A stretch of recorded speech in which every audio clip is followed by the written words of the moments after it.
Hello everyone! I wanted to go over my 2025 planner. The planner I chose to use this year is the 2025 Common Planner N2H Compact Full Year by Sterling Ink, and I got the Fairy Floss color with the white edges. They have another option for you to choose gold edges, but I just wanted to go with the white. And as the cover, I'm using the Hobonichi Weeks clear cover. Originally, when I first bought this planner, there were no clear covers for it, so I just went ahead and slipped on the Hobonichi Weeks because they are comparable in size. At first, it was a little bit stiff, but eventually with time, it stretched out, and now it fits the cover perfectly fine. I don't really notice a difference. There is some space at the top and bottom, but to me, it doesn't bother me. So I think I'm just going to continue using this cover as is for this planner. Unlike the Hobonichi Weeks, the pages here are white and they have grids on both sides. The Hobonichi Weeks, this side is not grid and this side is, so I really like the change of that. And this paper is also Tom River paper, so if you like that Bible paper kind of feel, this planner would be perfect. I divided my planner into 5 sections. The first tab that we're going to go over is the yearly tracker, and for this tracker I am going to be tracking my period and when I decide to get ready and a few different other habits that I want to track. The second portion that I have tabbed is going to be my fitness tracker. There are 4 quarters, and each quarter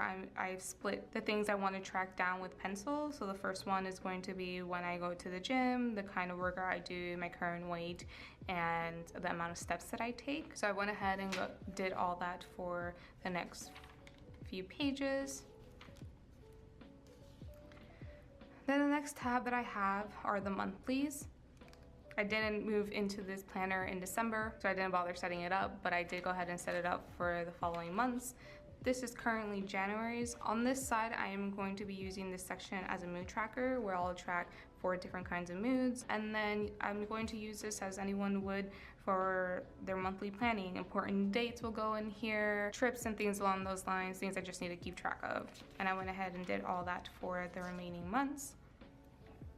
The second to last section that I have are the weeklies. My weeklies and running to-do lists are heavily inspired by Lindsey's scribbles and how they went about setting up their Hobonichi Mega Weeks.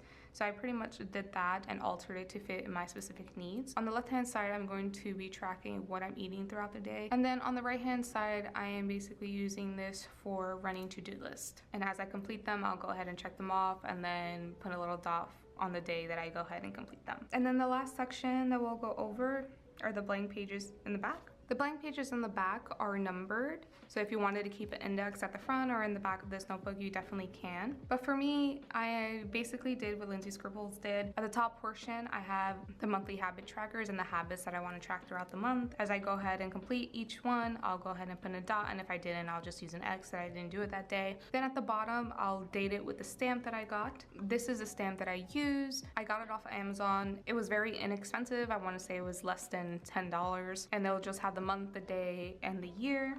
And then I'll write down my running to-do list for the day. Either the night before or the day of, I'll sit down and write the things that I need to do on that specific day and cross them off as I complete them. So as the month progresses, I'll just keep dating it and writing a to-do list. And then when February starts, I'll create another February monthly habit tracker at the top and then date the days as they continue. And I like doing it that way because then I don't feel pressured to have to write in it every single day. For instance, I traveled in the beginning of January to go see family, so I did miss a few days and there's no interruption because I use a date stamp and I could just date the actual day that I'm on.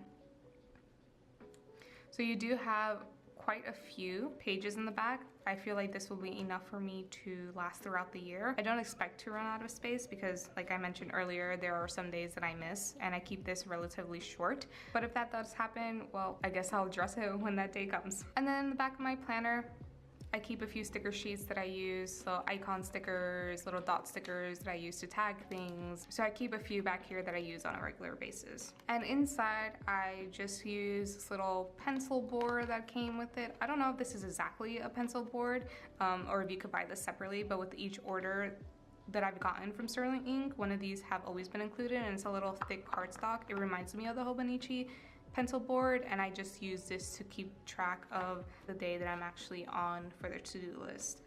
And it fits perfectly, so it reminds me of the Hobonichi pencil board and I really enjoy it. So that pretty much covers my 2025 planner setup. I hope you enjoyed this video and I'll see you guys in my next one. Bye.